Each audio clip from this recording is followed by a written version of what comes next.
Hindi na napigilan ni Ariel Lulo ang kanyang luha ng maalala at ilarawan bilang anak si Arvin Lulo na pinaslang ng mga Gun for Hire group nitong October 4, 2024 sa Barangay Santo Rosario, Mexico, Pampanga. Arvin po bilang anak, iya po yung masayahin na anak, magana ka, mapagmahal.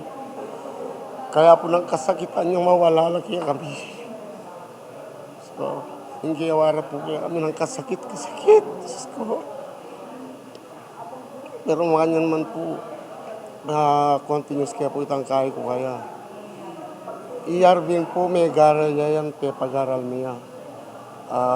Iya po sana yung gabay miging. Di nga anak mi, ila po talaga yung gabay miging kaya kami pangat po. Nini po bigla rin kinuha kaya kami.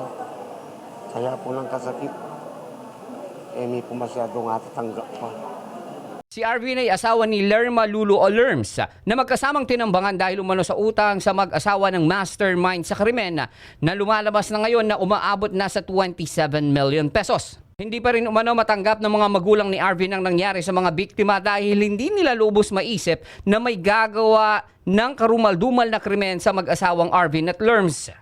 Sina Ariel at Alice Lulo ay nagsadya sa opisina ni Pampanga Governor Dennis Delta Pineda upang personal na magpasalamat sa tulong na ibinigay ng gobernador upang maresolba ang kaso sa pamamaslang at mapanagot ang mga nasa likod ng krimen. Magsadya kaya po yan pagsadyan mi po talaga yung kakatamong governor na hanggat may remedyo hindi nga ganagan ng problema ngayon nung niya po karela baka hanggang yan niya pa may solusyonan niya. Titukara po talaga para makwala rin kriminal. Ang po ninuman po yung sangkot yung kaso ngayon.